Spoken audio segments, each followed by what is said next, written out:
Well, good afternoon, everyone. Welcome to our this month's hack for August, focusing on mobile home rent stabilization. Before we begin, I wanted to start with a land acknowledgement to acknowledge the traditional, ancestral, and unceded territory of the indigenous people of the Muwekma, Ohlone, Ramaytush, and Tamian nations on which we are learning, working, and organizing today.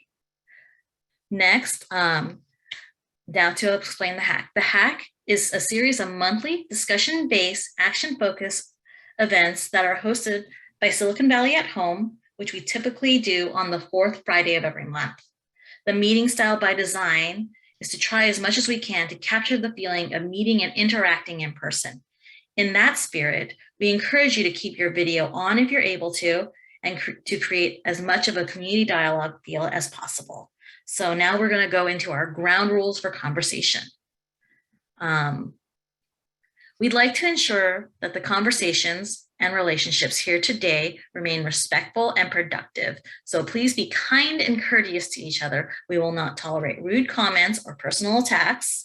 We encourage asking questions and listening. Both are active components of learning and engaging with each other. And please remember, today's conversation is focused on mobile home rent stabilization, and please keep your comments and questions on that topic. So now on to our program.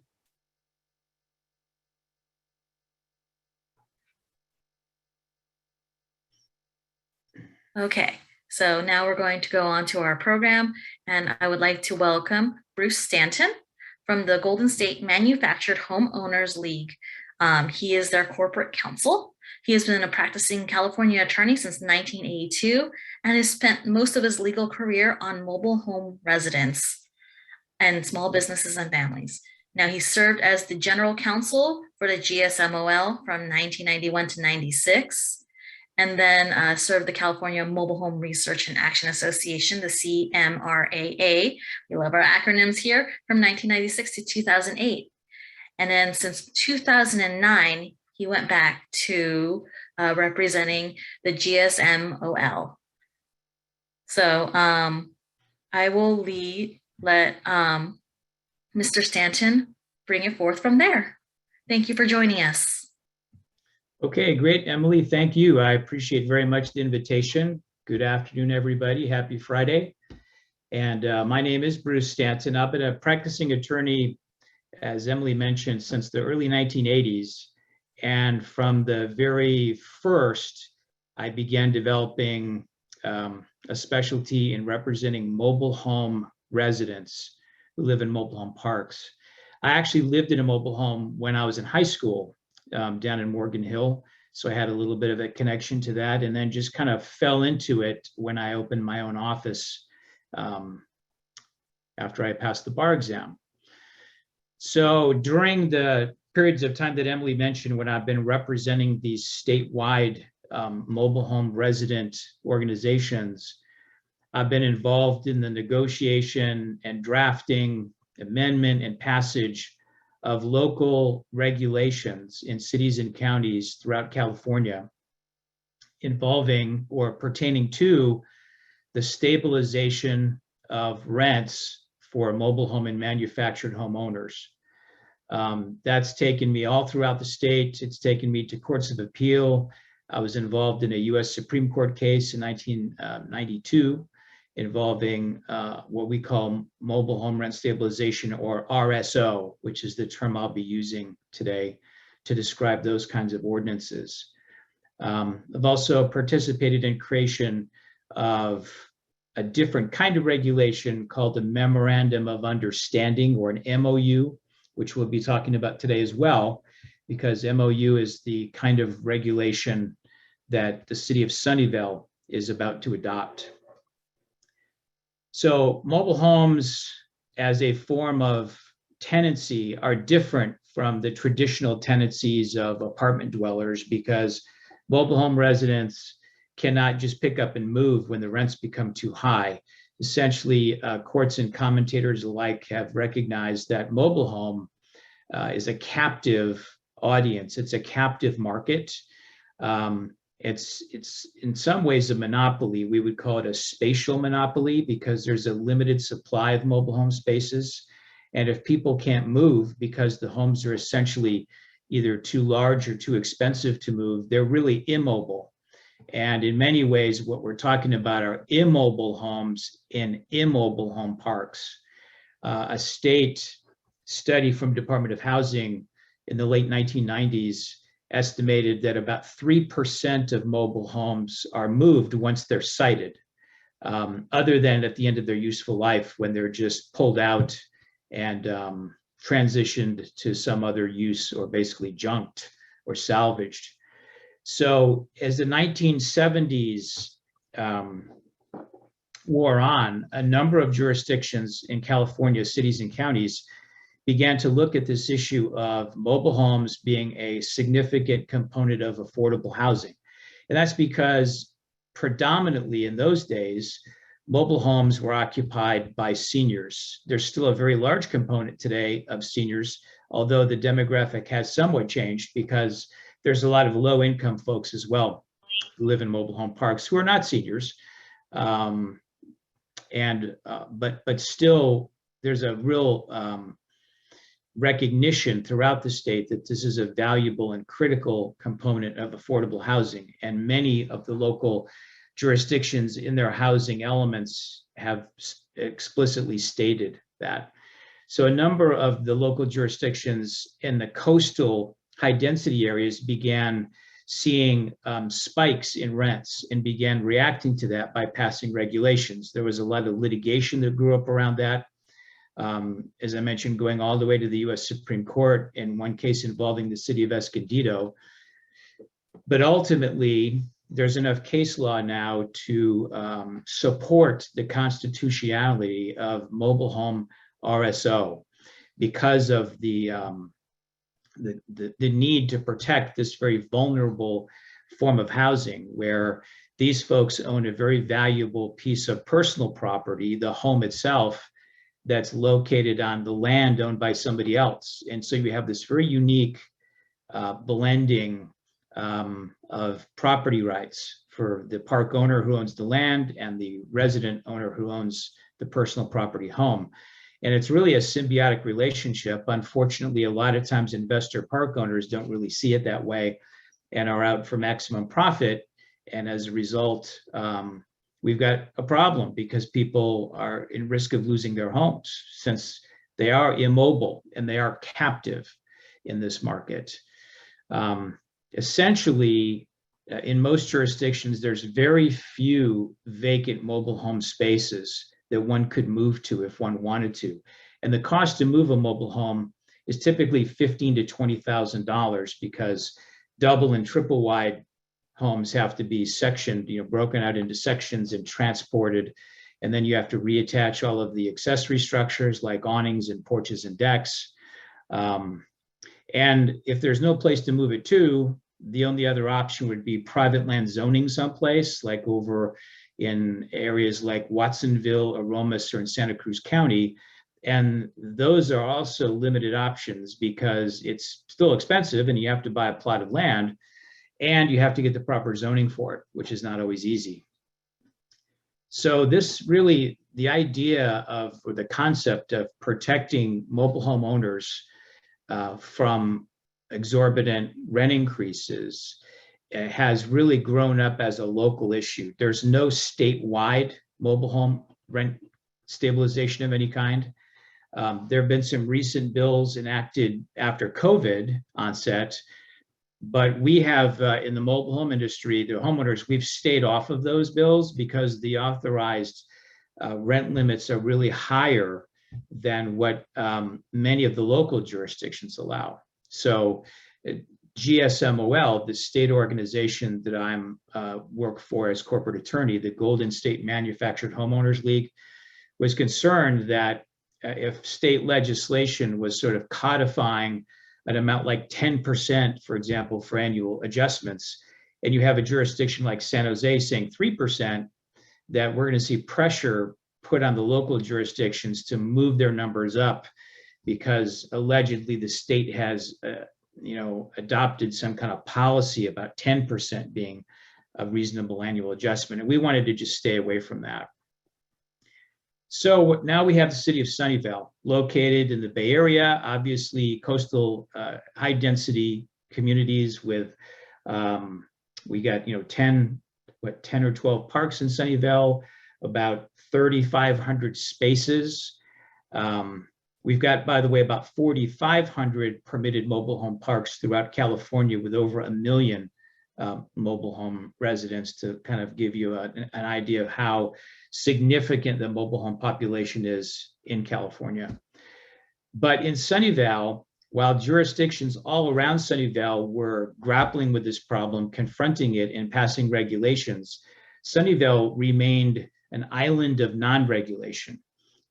Morgan Hill, San Jose, Hayward, Fremont, Union City, Pacifica, Concord, all passed mobile home RSO. Sunnyvale and Redwood City remained the two holdouts. And when I began my representation of GSMOL in the early 1990s, I remember going to council meetings in Redwood City and Sunnyvale and advocating on behalf of the residents that the council do something. And in both those jurisdictions, that pretty much fell on deaf ears. The councils were conservative. They didn't want to open the door to what they thought was going to be some kind of price regulation. Of course, the argument that we hear in opposition to mobile home rent stabilization that comes from even quarters like chambers of commerce, they're just afraid that this is going to be some kind of negative effect upon business or housing. No one's going to want to build new mobile home parks. No one's going to want to come here and do business. And that's just not the case, because this is a very limited kind of housing. We're not talking about apartment rent control or some broad-based kind of rent stabilization or control. You're talking about protecting a predominantly low-income senior class of residents in this very unique captive market. So these other jurisdictions recognized all these things and passed ordinances and began to regulate the rents in these parks. In San Jose, right next door, has had an ordinance since 1986, a very strong ordinance.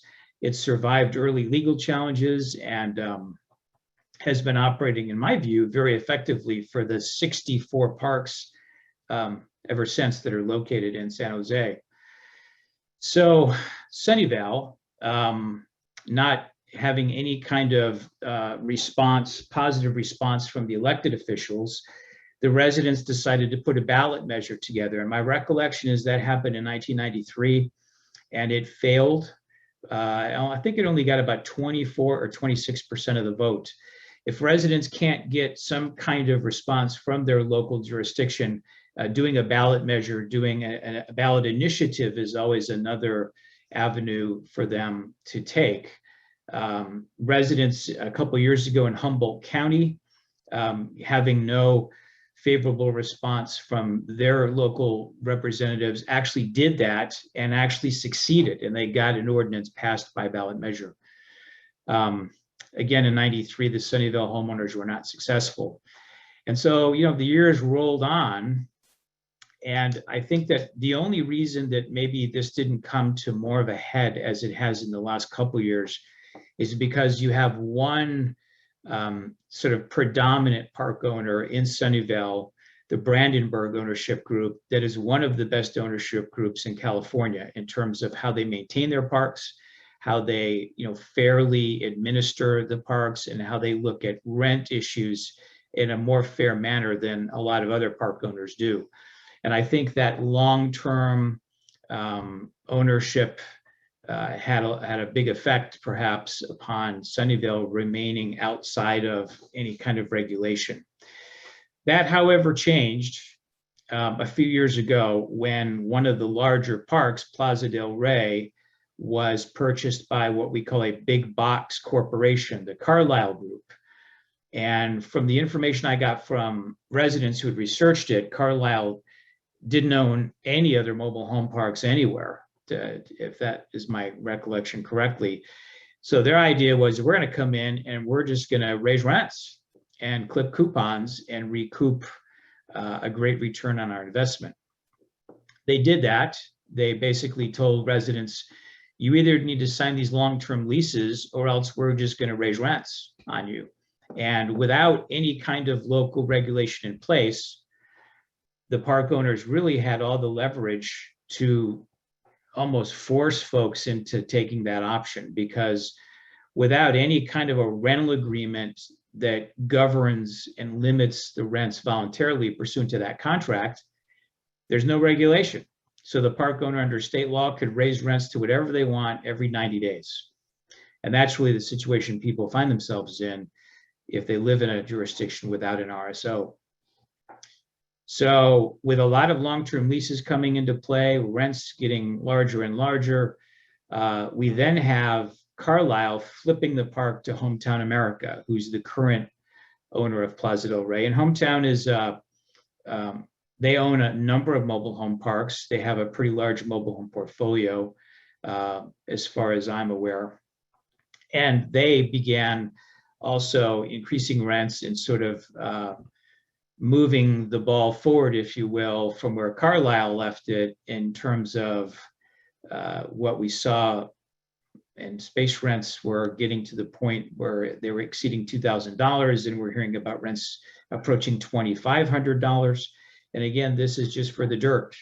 You know, the resident's not getting anything other than the ability to place the home on a space and use the common area facilities in the park. So I think that was really the domino that finally fell, that as residents began voicing their concern to the city council, the council finally said, we got to do something. And I think Emily's going to talk about Mountain View in a few minutes, and Mountain View had the same kind of pressure. You know, we obviously live in this high-tech area where there's people that are getting very large salaries at their jobs. You know, one-bedroom apartments are renting for $3,000 or more, and these park owners are saying, why shouldn't we get part of that kind of rental action? So the council, before I became more directly involved representing what we call the resident stakeholder group last fall, had a couple of meetings about this and said, we need to look into some options to see how we can regulate these rents, because they're spiraling. And if one park goes high, the other parks are sure to consider following them, because, hey, if Plaza can get it, then we can get it. It was the fear. So after a couple of meetings in the fall, a committee was formed with a resident stakeholders group, one resident from each of the parks, and I think most of the parks participated, along with representatives from the park owners. And this group was put together with the housing department. The city hired a consultant to basically shepherd the whole process. And we began meetings in January. I think I counted up, and I'm somewhere in the low 30s now of Zoom meetings that we've had since January, either meetings that we've had with the entire committee, with just the resident side, preparatory meetings I've had with my clients, city council, housing commission. It's been a pretty long process, but thankfully we are almost at the end of it. And thankfully the city council has honored its word to be committed to this different kind of regulation that I mentioned in my very opening remarks, called an MOU, or a Memorandum of Understanding. So this kind of regulation is not a full-blown rent stabilization ordinance. It's a contract, if you will, between the park owner and the city, where the park owner agrees that it's going to adopt the terms of the MOU as part of its rental agreement to govern the rents that are going to be charged to its park residents, knowing that if they don't do that, the city could pass an RSO on them. And that's exactly what happened in the city of Modesto, which is kind of the model for this. It's kind of a hybrid, if you will, between no regulation at all and some kind of regulation short of a full-blown RSO that cities might see as carrying a risk of them being sued if they were to adopt that. So in Modesto, you had one bad actor park owner, very bad actor park owner, who buys a park and says, I'm doubling the rents. And the other park owner said, wait a minute, we don't agree with that. We don't espouse to that theory at all. A lot of them were longtime mom and pop park owners. They didn't want to be regulated. So the city said, here's what we're going to do. We're going to have this MOU that y'all will sign, and you'll agree that you'll offer this city-sponsored lease, a very fair lease to the residents. If you don't offer it, then we have an ordinance waiting that will apply to you. And the ordinance was sort of like the sword of Damocles, hanging over their head to ensure that they would play ball. So that's worked very well in Modesto. So the city council commissioned this group to negotiate terms of a similar kind of MOU.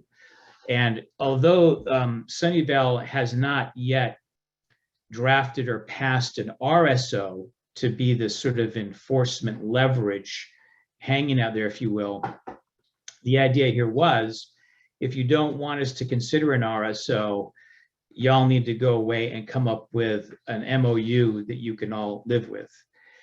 Ultimately, what we have now, and it's in the final drafting stages, I think Jenny at City Housing indicates that within maybe the next 7 to 10 days, we're going to actually have the final document. But the essential terms of it address the real key issues that these ordinances always have in them, or MOUs would have in them, which is the amount of annual adjustments, whether there's going to be pass-throughs in addition to annual adjustments in rent, and very critically, what happens when homes are sold, what kind of rent increases would occur when homes change ownership. And so on the annual adjustments, the MOU is going to provide 75% of the increase in the consumer price index with a minimum of 3%, meaning that the park owner is always guaranteed 3% floor, if you will, or minimum. As long as the CPI increases stay anywhere in the neighborhood of 3 to 4%, 75% is pretty much going to be right on that 3% number anyway. But if inflation occurs, and we hear all these reports that we might have inflation because of the pandemic of spending, then the residents are going to be protected from that because there's going to be a 75% of CPI, and rather than a full 100%. So that's the annual adjustment part. And any such agreement to be constitutional would have to allow for an annual adjustment, which is taken based upon the percentage of CPI increase. As far as capital improvement pass-throughs, that's another real standard feature in park owner long-term leases. They want to pass through, in addition to rent, they want to pass through costs of government required expenses, in certain insurance increases, sometimes uninsured losses, and any kind of capital expenditures that they make in the park. We've limited this to capital expenditures and insurance issues and property taxes, but it has to be that the expenditures have to benefit the residents. If it's a brand new thing in the park, the residents have to vote to approve it. If it's a capital replacement, then full verification has to be provided of the expenditure, and it's going to be amortized over a certain period of time. And there's a California Supreme Court case that actually says that's legitimate for the park owner to do. The property taxes would only be passed through if there's a legitimate arm's length sale of the property, and there's an actual change of ownership that would reconfigure the tax base under Prop 13. It wouldn't apply to some kind of internal transfer that they do just to suit themselves. It would have to be involuntary, like death or actual arm's length sale. So there is going to be a capital expenditure pass-through provision. And then lastly, the resale adjustments, that's a real critical part of any ordinance, because for every $100 that rent increases in a jurisdiction like Sunnyvale, the equity in a mobile home decreases by $10,000. $100 in rent equals $10,000 in equity. That's a paired analysis that the city of Fremont did years ago that has been widely quoted in the industry ever since. So what we've got is a 5% increase during the first year of the MOU upon resale, 10% during the second year, and 15% increase between years 4 and 20, because the MOU has a 20-year term. Right now, there has been unlimited rent increases upon resale. And in some parks like Plaza del Rey, that was really the thing that people were complaining about, because they were saying, Plaza del Rey says their market rents are now $2,350. My rent's $1,300. I want to sell, and they're telling me the rent to your buyer is going to go up by $1,000. I had two clients that I actually represented and wrote letters to the park owner on behalf of, that both had very sad stories about needing to move. One was retiring, another family was relocating out of state, and they couldn't sell their homes for months because the quoted rent to the new buyer was way beyond what any buyer would want to pay. And in one case, looking at the online listing for the home, it was one of the most beautiful manufactured homes I have ever seen. And they still couldn't sell it. So thankfully, the MOU is going to provide resale caps as the years go by. And the other critical last thing I'll mention is, in order to get this done, it was important that, since the majority of residents in Sunnyvale are on long-term leases, those leases, the park owners need to agree that they were going to sublimate the lease terms to the MOU. In other words, wherever the MOU conflicted with the leases, the MOU is going to prevail. And they have thankfully agreed to that. They're basically giving up the financial terms in their existing contracts and agreeing that they will have a lease addendum prepared. And we're actually also, the city's preparing that document as well. And that addendum is going to be offered to every resident in the city of Sunnyvale in all of the covered parks. And the resident will have a choice whether to sign it or not. We don't want to make residents, sign the addendum and go into the MOU. But I'm imagining that most faced with the choice would certainly be welcome to sign the MOU, because the terms will benefit them by doing so. So we're going to have an MOU contract that'll be signed by each park owner. It's going to apply to, there's 3, 4, 5, 6, 7, 8, 9, 10 rental parks in Sunnyvale where the homes are owned by the homeowner, and the residents just rent the space from the park. They otherwise might have a loan with a bank on their home or own it outright. There are 3 rental-only parks in Sunnyvale: Thunderbird, Ranchero, and Aloha. The MOU will not apply to those parks because those are rental parks. The people who live in those parks don't own the homes. So they don't have the same issues regarding the captive market and the immobility of their investment that the other residents do. One park of the 10 has still not indicated whether they're going to join the MOU. The other 9 have already confirmed, and we're still hopeful that the last 10th park of the parks that are not rental only will agree to also join it. The documents are just about done. We've had some drafting subcommittees dealing with that, but the next phase is going to be just as critical, because the next phase is outreach. We need to really mobilize resources to make sure that every mobile home resident in these parks, there's going to be about 3,000 of these homeowners, is going to be presented properly with the terms of the MOU and the lease addendum, and given an opportunity to understand it and then an opportunity to sign it. And there's going to be a limited period of time to do that, of about 60 days between the time that's completed and notice is completely given out. We're advocating that the city of Sunnyvale take a leading role in that. They indicated that they're planning to, but we don't yet know exactly what that looks like. We haven't been able to see the exact specifics of what the plan is.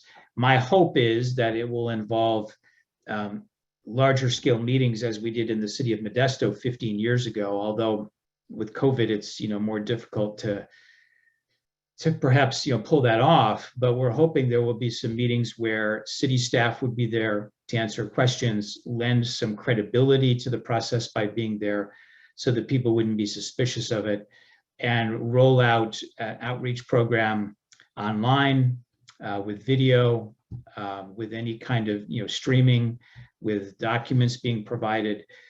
We as the residents group are also committed to having our own part in that outreach, but that's going to be a real significant thing to advocate for. Any help the residents can obtain from any quarter is going to be, I think, significant to make sure everybody can understand this protection and have an adequate opportunity to accept the benefits of it. So with that, you get me on a roll about this, I can't stop. So there we go. I think that pretty much encapsulates what I was going to talk about today, Emily. Right.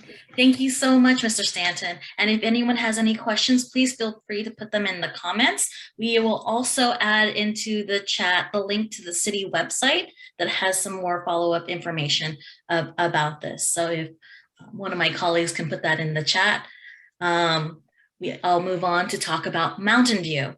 So in the city of Mountain View, they are neighbors to Sunnyvale. Also, an interesting situation where they do not currently have a rent stabilization ordinance covering their mobile homes. I'm going to go back into time a little bit in the 2000s when we first had our .com bubble. The mobile home park residents organized to try to get some protections for themselves, and to some degree succeeded. That was at the point where the city council passed a ordinance creating a special mobile home park zoning. So we have 6 mobile home parks in the city of Mountain View, and that covers around about 1,130 households living in parks. And in the mobile home parks in Mountain View, many of the parks are actually only for seniors, and that leads a high senior population to our mobile home park residencies. About 85% of mobile home park residents are seniors. So now we fast forward it down to when we had another increase thanks to the tech boom of our area. Rents were rising drastically. On one end, the tenants in apartments chose to set forth a ballot initiative called Measure V in 2016. Around the same time, mobile home park residents were also advocating for protections for themselves, but because Measure V was on the ballot, it was unknown whether this ballot initiative would cover mobile home residents. Fast forward after 2016, Measure V passed, and it became a law known as the Community Stabilization and Fair Rent Act, which created a rent stabilization for apartment residents in the city of Mountain View. Once again, the question of whether or not mobile homes were covered or not fell onto a board that was created by the CSFRA, the Community Stabilization Fair Rent Act, to determine when there is questions, clarification. The board at the time voted that mobile homes were not covered under the CSFRA, which led to litigation and from the mobile home park residents to get it covered under our rent stabilization law. Fast forward to the litigation was finally concluded in 2020, toward the end of 2020, and then City Council in favor of the decision of the RHC and the city, which led to City Council to take on mobile home rent stabilization as an ordinance in their goals. We are now, as things move in a wonderful brisk pace in the city, and I mean brisk as in not really that brisk. We now have City Council. They performed 2 stakeholder meetings over the summer, one with mobile home park owners and one with mobile home park residents. And with that stakeholder input and staff working in the background very vigorously. The Mountain View City Council will be taking on mobile home rent stabilization this September 14th, which is the next city council meeting. So we are hoping that people will show up for that. Some elements of the mobile home rent stabilization law that may get passed by the city council. A lot of the elements are being taken from the rent control law that is currently in Mountain View. So some elements of that is the rent, the annual general adjustment for rent would be from a floor to 2%, a floor of 2% to a ceiling of 5%, but will be limited to CPI. So when CPI is high, because of large inflation or whatnot, it will never go above 5%. If CPI is currently, CPI in our area is actually 1.6, it hits the floor of 2%.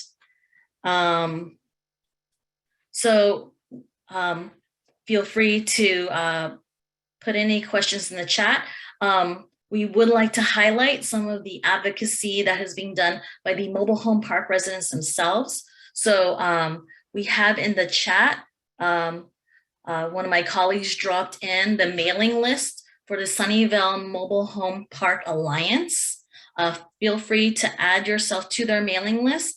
An important aspect of the MOU that Mr. Stanton has spoke about is that in order for Sunnyvale residents to get their protections, they need to sign for them. And Mr. Stanton, could you go into some of the limitations of the timelines of how we're going to have to get, and if there's a deadline for people to actually get their protections? Yeah, well, in essence, Emily, it's going to be 90 days, if you will. There's going to be a 30-day period within which the park, once we have final documents completed and actually signed, there'll be a 30-day period within which the park owner needs to make sure that those documents have been distributed to every one of its residents. And then from that point on, there's another 60-day review period. So, you know, the way things are looking in terms of the timeline, I'm estimating that we're going to have at least through the end of the month of November and possibly longer. But it'll be a very critical initial period. And, you know, folks might be wondering, well, why is that? Why can't people just sign up at any time? If somebody's selling the home, the new person coming in is always going to get the opportunity to sign at that time. But for existing residents, you know, the park owners were concerned, we've got to know, we've got to be able to budget, we've got to be able to know going forward, right, what our income stream is going to look like. So we can't just leave it open and have people dropping in and dropping out, or you know, changing minds, or we just, it's not going to be, it's going to be too chaotic for us, I think was the message. So we agreed that, and the city pretty much signed off on it, that there would be this window of opportunity. And again, we didn't want to force people or just say automatically everybody's going to be covered by this, because there could be some residents who would look at the numbers and say, I'm not really sure I like this. I've got a long-term lease right now that actually is a little better than what this is in one of the areas, and I'd rather just keep my lease. So we didn't want to, you know, force it down anybody's throat, so to speak, or make it an actual requirement. I think some people might be even suspicious of it if it was, you know, like, well, now you're making me, you know, come under this. What does that really mean? So that's why outreach is going to be critical. You know, for some people, they just haven't really been involved in this. They don't know. They haven't known what's going on.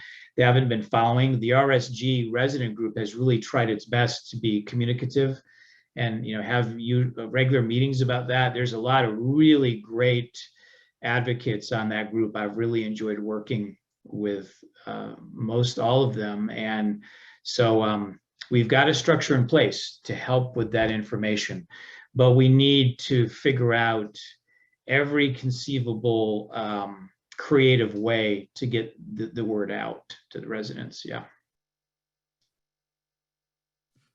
Thank you so much, Bruce.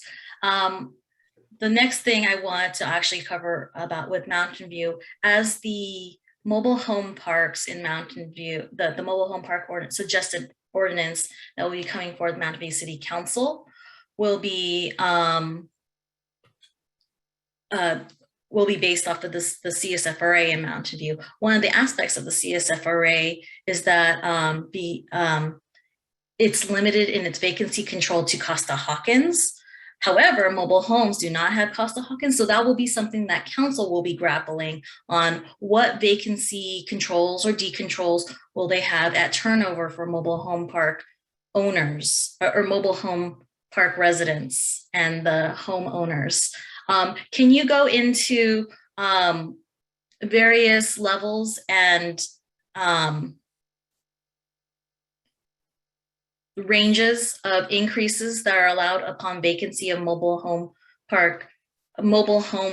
owners, and what have you seen throughout the state as a reasonable compromise on that, and why is it important or not important to have forms of vacancy control when it comes to changeover of selling your mobile home?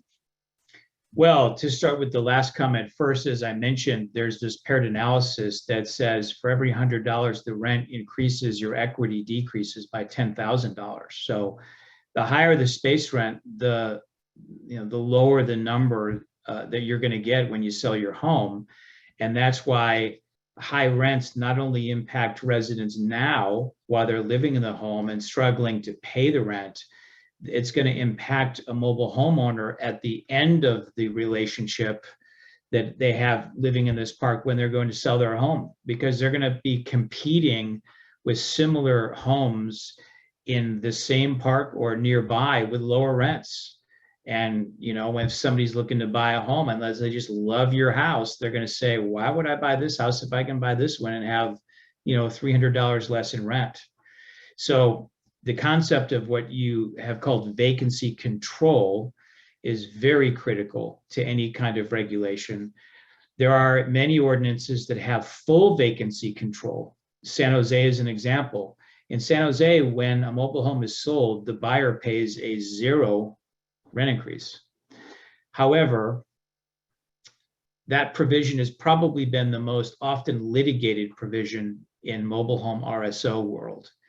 And if a jurisdiction now were to adopt a 0%, they'd probably see a lawsuit almost immediately. And they're not wanting to create regulation so that we're going to create litigation at the same time. So in more recent times, jurisdictions that have adopted ordinances, such as the Humboldt ordinance that I mentioned, that was adopted by voter initiative, or in the city of Marina in Monterey County, there was a very successful ordinance adopted in 2015, I believe. Those ordinances will provide for limited vacancy decontrol upon resale. And in Marina and Humboldt, for example, it's 5% increase upon change of ownership, which is basically what you're saying to the park owner is, I'm giving you this opportunity to get more rent at the time of turnover because you're otherwise being regulated during the tenancy of the primary tenant now. In this case, however, the problem in Sunnyvale was we have this huge number of residents, some estimating to be 80% or more, that are already on these long-term leases. They're not on month-to-month rental agreements. They're on these long-term leases that lock in the rents for 5, 10, 15, 20 years. And the park owners are saying, well, those are contracts. You can't pass a regulation that impairs my contract. That's against the US Constitution. So as a negotiating position, the residents had to know, we can't legitimately say we want 0, on resale, or maybe even 5 across the board. That's where we actually opened up with, because we've got to understand that we're asking the park owners to give up their contracts. That's why we have this phase in of 5% the first year, 10%, and then up to 15%. That allows residents who live in Sunnyvale now who might want to sell in the near future to do so and have a more limited rent increase for the buyer and then save more equity that way, if they wish. And it allows a phase in where people can come to understand, what it's going to be going forward. So we felt like pretty much we did the best we could do. I might point out the park owners wanted a much larger percentage when we started the negotiation, and we cut that down significantly. I saw a question on the screen, Emily, if I could very briefly address it in terms of enforceability or tracking. I did not mention that there is a committee that's being formed as part of the MOU that's going to be comprised of resident representatives and park owner representatives that's going to meet as Modesto did and monitor how this is working, be an initial kind of triage or clearinghouse for questions or problems, issues from the community before that would have to go to the city. The housing will be involved in that, and that's going to be a mandatory kind of committee with representatives being staffed from both sides of the industry for the initial numbers of years. And then I think at year 5, it's elective as to whether it would continue or how it would look. That's going to be important, not only to kind of be an ongoing outreach or informational arm, but also to be able to connect with the city on any enforcement issues that we've got, because that's obviously critical. And this is a contract. It's fully enforceable. And the other component is it's going to be recorded into the chain of title of ownership for each of these parks, so that if a park owner sells, the buyer is going to be put on notice of this. And the buyer of the park could not say, oh, I'm a bona fide purchaser for value. Nobody told me about this, and I bought this park, and now suddenly you're telling me about this MOU. I didn't know anything about it, so I don't want this to apply to me. They'll not have that argument because it's going to be recorded. I did have a follow-up question in the chat regarding to, I believe, some comments you made about the vacancy control. Just confirming, is this only with the MOUs in place and not an RSO? Yes, what I've been describing in terms of the 5, 10, and 15% numbers, that's the MOU. Currently with no MOU and no ordinance, there's no limitation on what a park can charge. And one other feature of this that I didn't mention that's probably important to mention here, because Plaza del Rey, again, is sort of a key, actor here. Plaza del Rey has also agreed to cap its rents at the amount of $2,250, so that if rents are already at $2,250, in those cases, the resale increase will be 0 because they've already reached the cap. Or if the 5 or 10 or 15% was going to take it over $2,250, it would stop at $2,250. So, that is something else that I should mention. But yeah, that's why we need the MOU. That's one of the reasons it needs to come into play, because otherwise there is no cap. Again, there's no RSO yet. The city has not determined if it's going to actually commission, draft, and pass an RSO as some kind of an enforcement mechanism here, in addition to the MOU contract, which is an enforceable contract. And the main reason they might do that is if this one park, Rancho La Mesa, decides not to participate in the MOU. Then you're going to have one park outside of this. And the question is going to be, well, what do we do to protect those people? And the city might, at that point, say, and the residents might very well demand that the city pass an RSO that would apply to that one park. I hope that answers the question.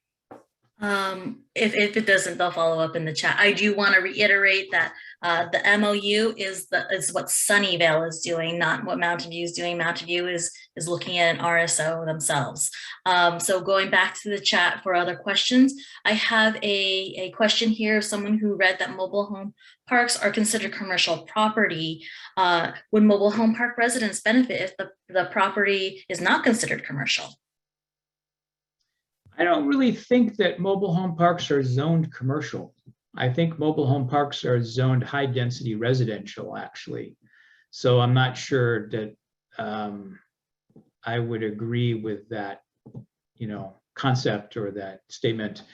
I do know that there are a number of jurisdictions in recent years where residents who live in senior only parks, where one person in the home in 80% of the units must be 55 or older, they're concerned about the park owner changing the age status to all age or family, because there's no more adults only housing, as we know, in the United States. That's discriminatory. It has to be either senior or family. Residents in these senior parks sometimes are threatened by investor park owners who say, unless you sign my long-term lease, we'll turn the park into a family park.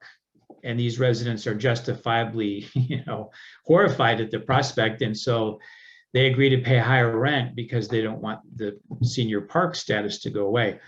Well, there's a device that has been used in a number of jurisdictions now called a senior park overlay district, where the zoning of the mobile home park is essentially changed to a senior housing, a senior high density residential zoning status. That's the best possible zoning I think you could have for a senior mobile home park. Otherwise, I really don't think it's commercial. And I think that what we see here is when these park owners want to change the use of the park, which is another whole issue we could talk about for another whole session. And Sunnyvale actually does have a very good conversion ordinance to help protect against that. And GSMWell has gotten a law passed last year to help protect against that as well at the state level. But that's why when parks are doing that, they hesitate because they say, I'm going to have to change my zoning. And if they wanted to do mixed commercial and residential, like a Santana Row kind of a looking project, they probably would have to change the designation of the zoning away from high density residential. All right, I'm going to allow one more question to seep through. And I have, why are mobile home parks allowed to pass through expenses? Yeah, that's the question that I asked two different courts of appeal back in the 1990s when GSMOL was concerned about that issue, because people were signing these rental agreements that were saying, well, you got to pay this rent, and then you got to pay a pass through for this and this and this and this. And our concern was, where does this stop? I mean, pretty soon rent's going to become nothing but risk-free money because they get to pass through all their other expenses. And we actually brought two cases that went to the appellate court level, one out of Reading, as I recall, that went to the Sacramento appellate court, and a second case I can't remember. But that was probably the most difficult argument I've ever had in an appellate court. I was in this, as a fairly young lawyer in this huge courtroom in Sacramento that looked like I was in the biggest courtroom I'd ever seen, with these justices up there. And they're asking me, well, what's the difference? What does it matter? Whether you call it rent or something else, what does it matter? And I said, well, it matters because pretty soon they're going to be passing through the cost of the ping pong balls. I mean, this has to stop someplace. And they essentially said, we don't see any kind of legal problem with it. They did in some of the dicta in the one decision, in the Reading case, it's called Dills versus Redwood Estates. They said residents are concerned about being nickel and dimed to death. And I think that's the way residents would say it. I feel like I'm being nickeled and dimed to death with these pass-throughs. We've had another case, though, called Cacho versus Boudreaux that came from the California Supreme Court more recently, that upheld pass-throughs for property taxes that were contained in a rent ordinance that allowed, that kind of specific expense to be passed through. And so we really don't have any helpful law at the judicial levels to support the idea that pass-throughs are improper. The concept has been upheld as legal. What residents need to do is try to control it as much as they can. Yeah, I said that was the last question, but I'm going to sneak one more through, especially considering that Mountain View is pursuing an RSO while Sunnyvale is pursuing this MOU with the RSO backup. How is an MOU enforced? How, if something goes wrong, what are the ways that the tenants can seek Right. their protections? It's an interesting question. It's a good question. Again, the MOU is a contract. So the key to this is the MOU contract is between the city and the park owner. The homeowners are not parties to the agreement. So the primary enforcement is with the city of Sunnyvale in this case. And the agreement provides for that and says that, if a park owner is willfully or even negligently charging more rent than what the MOU allows, that there's an action that the city could bring for breach of contract and damages. Meaning, in that case, probably that the park owner would have to repay all of the overcharged rent to the residents. But because the residents are not a party to the contract, they're what we call a third-party beneficiary. And if they believe there's a violation, and let's assume the city were to say, sorry, we don't have the resources or the time, or we don't think there's a violation, we're not going to do anything. The residents, under the theory of what we call a third-party beneficiary, could bring an action in the courts for a breach of that contract. And they would say, even though we're not parties to the contract, we're the ones who either benefit or detriment from it because it's our rents that we're talking about. And for whatever reason, the primary contracting party is not here, but we still have a sort of a ticket to the courtroom, if you will. But it's a contract. It's enforced like any other contract that is signed and breached. There's a whole wing of any law library that is devoted to breach of contract. So that would be the mechanism to enforce it. Thank you so much, Bruce. So now we will, as we're closing up, some call to actions. If someone could put in if one of my colleagues could put in the chat the link to sign up for the Sunnyvale Mobile Home Park Alliance mailing list and the Mountain View Mobile Home Park Alliance mailing list. For Sunnyvale, what we're hoping is that we could get volunteers to sign up to help get more information out about the MOU so that we can get residents to sign for those protections.